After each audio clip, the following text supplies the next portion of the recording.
Hello guys, Priyanshi creativity চ্যানেলে তোমাদের সবাইকে ওয়েলকাম জানিয়ে জয় জগন্নাথ বলে আমি আমার আজকের ভিডিওটা শুরু করছি।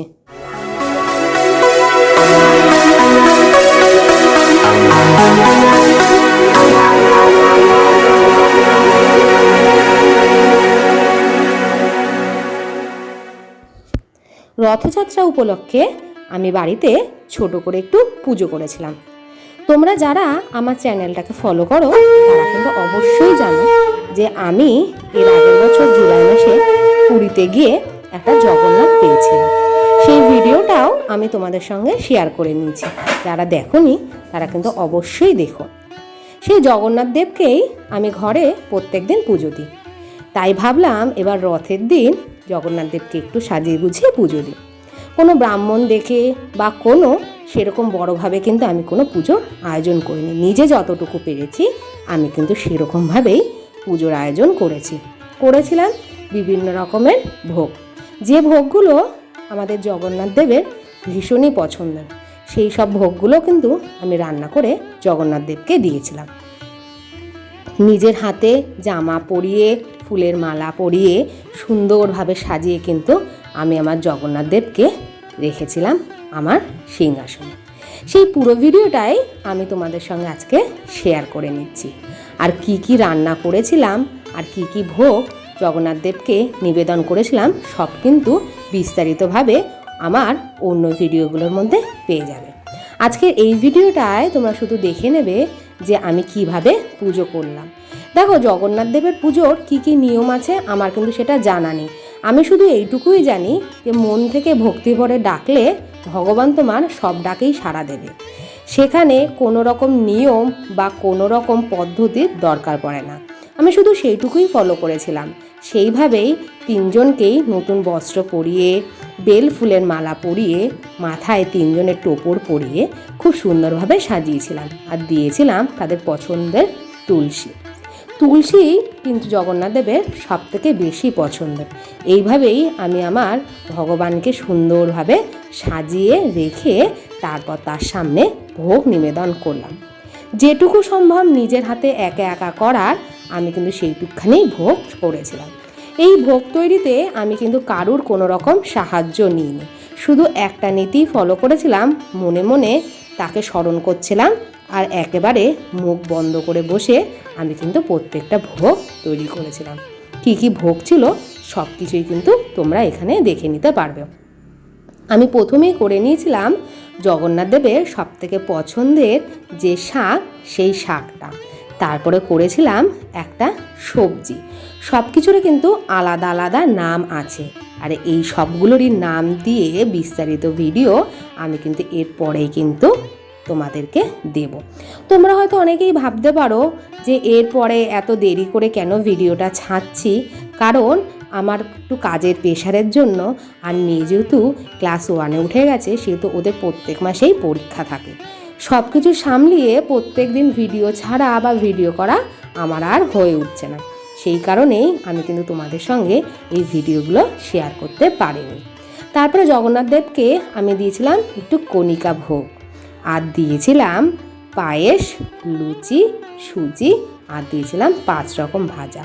এই সব দিয়েই আমি আমার জগন্নাথ দেবকে কিন্তু খেতে দিয়েছিলাম। জগন্নাথ দেবের এমনি কিন্তু সেরকম কোনো চাহিদা নেই। মন থেকে একটু ভালোবেসে হাসি মুখে তুমি তাকে যা দেবে সে কিন্তু আনন্দ ভরে সেই ভোগটাই কিন্তু গ্রহণ করবে। আমার তো তাতেই বিশ্বাস। এইভাবেই আমি পুরো পুজোটা সম্পন্ন করলাম। এই পুজোতে কিন্তু বাইরের আমি কাউকেই ডাকতে পারিনি, কারণ এতটাই অল্প আয়োজন আমি করেছিলাম নিজে হাতে। সেই জন্য আমি কিন্তু কাউকেই ডাকতে পারিনি। যতটা পেরেছি নিজে নিজে করেছি, ঠাকুরকে দিয়েছি আর মনে মনে ঠাকুরকে স্মরণ করেছি যে ঠাকুর তুমি আমার এই ভোগটা কিন্তু গ্রহণ করো।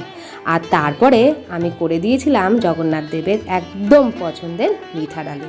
এই সমস্ত কিছু রান্না সেরে জগন্নাথ দেবকে কিন্তু আমি নিজের হাতে নিবেদন করেছিলাম। মনে হয় ভিডিওটা দেখলে পরে তোমাদের সবারই খুব ভালো লাগবে, কারণ এই ভিডিওর মধ্যে বাইরের চাকচিক্য থেকে বেশি রয়েছে কিন্তু মনের ভক্তি। যারা ভক্তিভরে এই ভিডিওটা দেখবে তাদের অবশ্যই মনে হবে যে না, ভক্তি করে তুমি যদি কাউকে স্মরণ করো অবশ্যই সে কিন্তু তোমার ডাকে সাড়া দেবে। এইভাবেই আমি আমার রথযাত্রাটা সম্পন্ন করলাম। সবাই মিলে ভীষণ মজা করলাম, আনন্দ করলাম, আর আমার পুজোটাও আমি সম্পন্ন করে ফেললাম। তাহলে পুরোটা দেখে নাও আমি কিভাবে পুজোটা করলাম।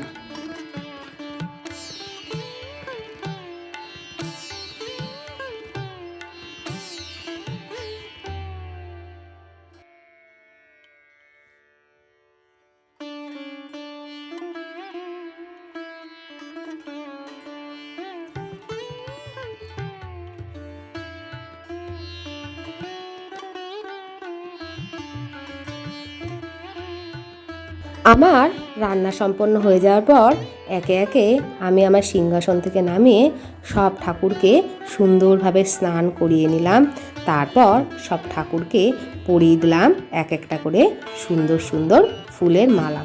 আসলে ঠাকুরকে তুমি যখনই সুন্দর করে ফুলের মালা দিয়ে সাজাবে তখনই দেখবে ঠাকুর ঘরটা অনেক বেশি ভালো লাগছে দেখতে।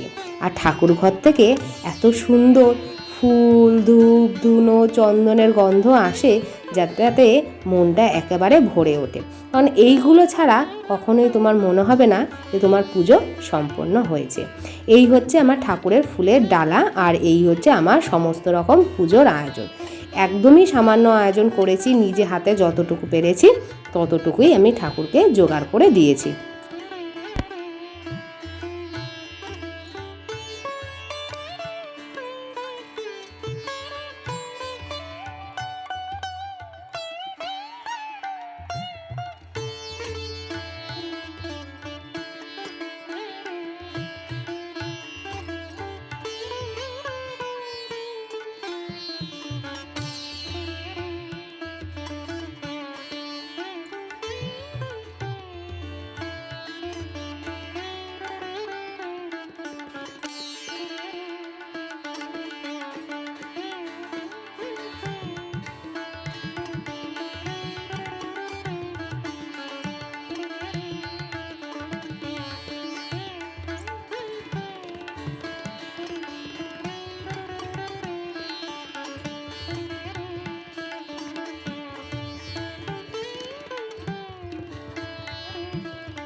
আমার সমস্ত রকম ভোগ ঠাকুরের সামনে সাজিয়ে দেওয়া সম্পন্ন।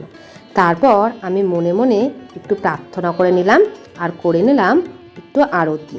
যতটুকু আমি জানি আমি ততটুকুই করলাম, করে এইভাবেই কিন্তু আমি আমার মনের ভক্তি ঠাকুরের সামনে সমর্পণ করলাম। আর সবাই মিলে বলে উঠলাম জয় জগন্নাথ। জয় জগন্নাথ বলার সাথে সাথেই মনে কিন্তু একটা আলাদা ধরনের আনন্দ, শান্তি, তৃপ্তি তুমি অনুভব করতে পারবে। তাই আমিও চাই আমার এই ভিডিওটা দেখার সাথে সাথে তোমরা কিন্তু একবার সবাই মিলে বলে ওঠো জয় জগন্নাথ। পুজোটার আয়োজন ছিল একেবারেই ছোট, কিন্তু তাতে শান্তিটা ছিল কিন্তু অনেক বড়। আয়োজনের সাথে সাথে কিন্তু শান্তির কোনো পরিমাপ হয় না। এইভাবেই আমি আমার পুজোটা আজকে সম্পন্ন করলাম। আর আমার ভিডিওটাও আমি কিন্তু আজকে এখানেই শেষ করছি। আমার ভিডিও যদি তোমাদের ভালো লেগে থাকে তাহলে অবশ্যই লাইক, শেয়ার আর সাবস্ক্রাইব করো। আর সবাই ভালো থেকো, সুস্থ থেকো, আর আমাকে প্রচুর প্রচুর প্রচুর সাপোর্ট করো। সবাই মিলে যে কোনো কাজ করার আনন্দটাই কিন্তু আলাদা, সেটা আমার এই ভিডিওর মাধ্যমে দেখতে পারবে। কারণ এই পুজোতে আয়োজন যতই কম থাকুক না কেন, সবার মনের মধ্যে আনন্দটা ছিল কিন্তু অনেক বেশি। তাই আমি আমার ভিডিও আজকে এখানেই শেষ করছি। সবাই ভালো থেকো, সুস্থ থেকো, বাই বাই। আবার দেখা হবে নতুন কোনো ভিডিও, নতুন কোনো ব্লগে। Bye bye. এখানটা